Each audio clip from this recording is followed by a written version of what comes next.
So I'm super excited right now. We're gonna go do a bunch of stuff that the boys wanted to go do, and that I really, really, really, really wanted to go do. Like, this is something that has been on my bucket list for such a good chunk of my life.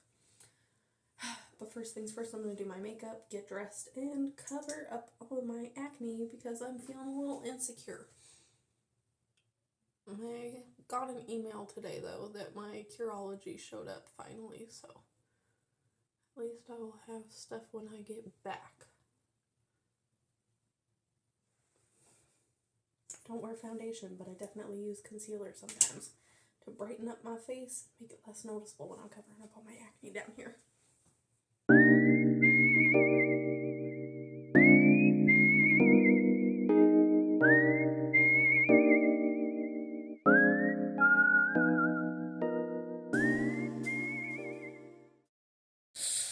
So we're about to go on the bridge. I am so freaking excited. Are you guys excited? Yeah. You excited, Bubba? Yeah. Bubba, are you excited? No! We're gonna build sandcastles, dude. Does that make you excited?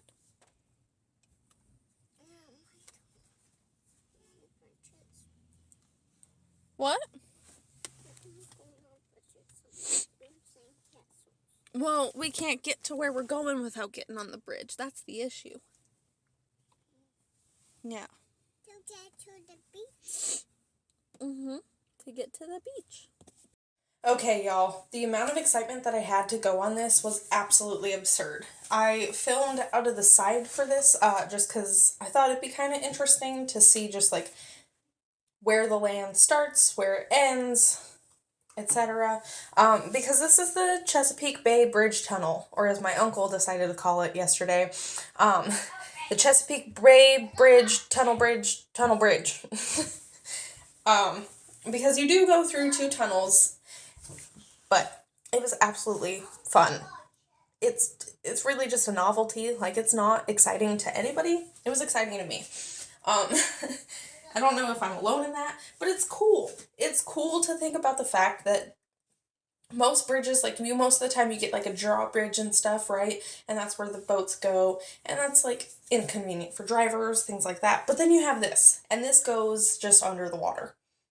Like, you're driving over the bay, everything's fun, and then you hit right here in the tunnel, and you know you're underwater, which could be a little nerve-wracking. Like, we talked about what would happen if like something bad were to happen, like if they were fixing stuff and stuff went wrong and then there was a crack and then all of a sudden there's just water in the tunnel part of it.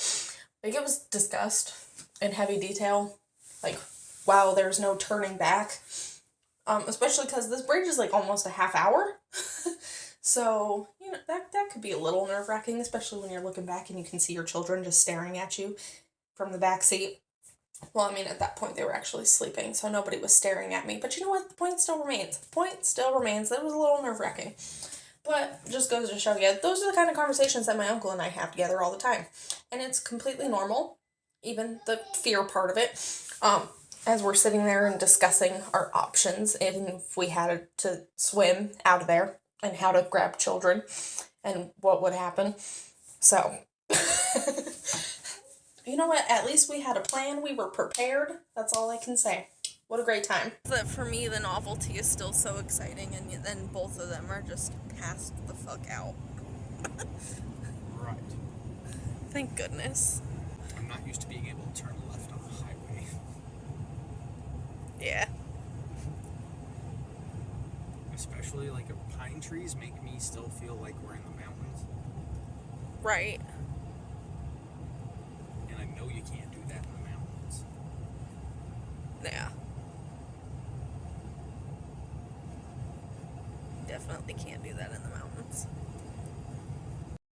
I looked at the dang timer at the end this time around. And I realized that from both like payment spots, it is a total of 22 minutes and 7 seconds. With having to do construction speed limit for like a third of it. Yeah, with So construction. it's actually probably like a 20-minute drive. Yeah. It's like a 20-minute drive without construction. But fun. Okay, I'm sorry because you guys are getting just a lot of voiceover throughout all of this video. I mean, we went to the beach. It was a super windy day. Naturally, that means I couldn't record the majority of video, and expect you guys to have sound. Everything was really cute. The boys were very adorable the entire time, but those are memories that have to solely exist in my head. And it was just normal conversation too. Both of them were whispering because of how cold it is, because that's the thing.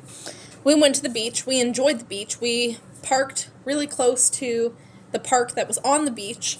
But it's one of those things where it's like, we are out here in winter, it is January, and that can create a lot of issues. Things like, the fact that it's fucking January. So, we were there for maybe a half hour in total. It was a very short-lived trip. It was still very fun. It was their first time really understanding this is what the beach actually is. And I mean, obviously they're both super little and stuff, so I don't know what all they're going to remember as they get older, but my memory is nobody freaked out over the sand. They were excited.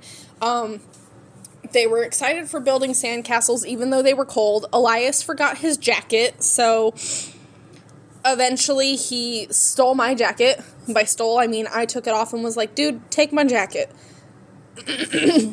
It made him a little bit warmer. Also, sorry, I am dying over here for no reason, so that was the throat clear. But yeah, we built 3 sandcastles roughly, and each sandcastle had to be completely kicked over and destroyed right away, which I expected. That's usually how building things with the boys goes. But it was still a lot of fun.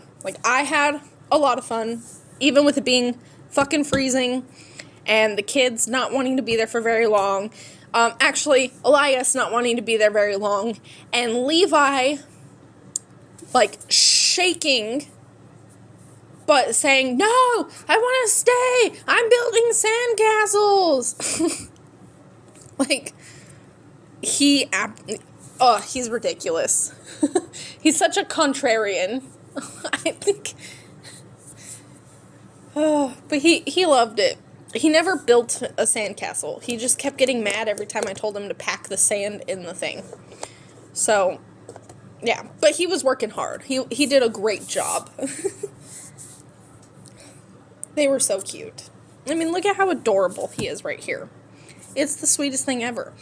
We also have, I can't film it right now, so that'll have to be done later. It'll probably be done in the next video because I don't have a lot of space on my phone right now, and obviously I'm still editing on my phone, otherwise it wouldn't matter how much space I have on the phone. God, I'm so tired. But I have to get all of this stuff off so that way I can film other things. But there's a couple more videos that hopefully we can do while we're out here. So I'll just put all of our findings and collection pieces, I'll put those into another video, because we did collect some stuff off the beach, and by we, I mean my uncle, which you just saw the clip of. I grabbed a couple of things during this venture, but yeah, I didn't care that it was winter. I had my sandals on,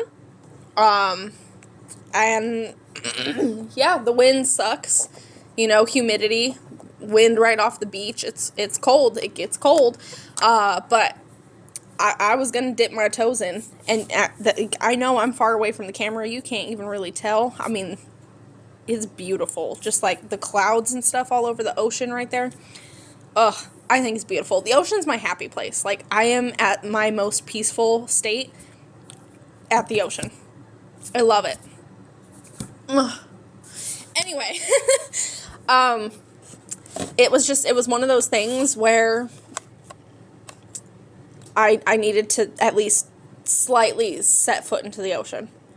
So I walked around with the water hitting my feet, loving life, collected a few seashells that I thought would be nice. Obviously made sure that there was no animals inhabiting said seashells. We found one that was really, really cool, but once we picked it up and stuff, it was still occupied, so I had to go take that back, which is part of what this walk was. And then Elias came and joined me to tell me that he wanted to leave and that it was too cold. And I was like, I know, we're going right now. I needed to touch the ocean before we left. And also, we needed your brother to finish his castle that he insisted on finishing before we left. But yeah, even though it was cold, I'm still very, very glad that we got to have this experience. Now I just feel bad for my uncle, though, because the boys have both said, well, we can come back. He loves us, so he'll let us. And then we can come back to the beach when it's warm. Like, okay, kid. Okay. We're going to have to talk to your uncle about that, because this trip was paid for out of his pocket. Like, ooh. Mama don't got a lot. Regardless, it was fun. I'm glad that we got to do everything that we've done. And it's been so nice to just take a step back and really do things that have been relaxing and peaceful and just not being so stressed out. Like, I love my family. I do love all of my family. But they are extremely stressful people. So it was nice to just, like, get away and out of that headspace and just be in my element and really feel like in control of me as a mother. No, I'm not. You are a baby Bluey. When I called you Baby Beluga, what'd you call me? Baby Beluga. Uncle Timmy, he called you an asshole. Okay, so this is the time-lapse part 2 for the bridge. This is the actual windshield looking at it. Yes, Levi called his uncle an asshole. I don't really care what anybody has to say about toddlers that are cursing. My whole philosophy is my children don't say it a lot. I've never heard them say it at church. Nobody else has ever heard them say it at church. They don't say it in places that they're not familiar and comfortable with. So I don't have very many worries or concerns. They are learning English. They hear the words all the time. I have a fucking potty mouth, so they hear it from me all the time. And my family cusses when they're fucking mad. My uncle, he cusses all the fucking time. So they hear the words all the time. My philosophy is I don't make them a big deal. In return, my kids don't think that they're this big taboo thing. And the only times that I hear them in an excessive amount are when they're talking to people that they know freak out every time that they say the damn words. Like, I just treat them like normal words so that way they don't have this, like, need to use them. Levi used this, like, used asshole out of pocket, very random. It's not a word that I've ever heard him say before that moment. So, yeah. Don't really care about anybody's opinion on that. Like, parent your kids how you want to parent your kids. I'll parent mine how I want to parent mine. They're not, like, it's not like I'm doing something that's, like, harming them. So, yeah. Just wanted to throw that out there. What do I do? Do I let you hold it? No! Okay, well, what do I do? You put it in there. Oh.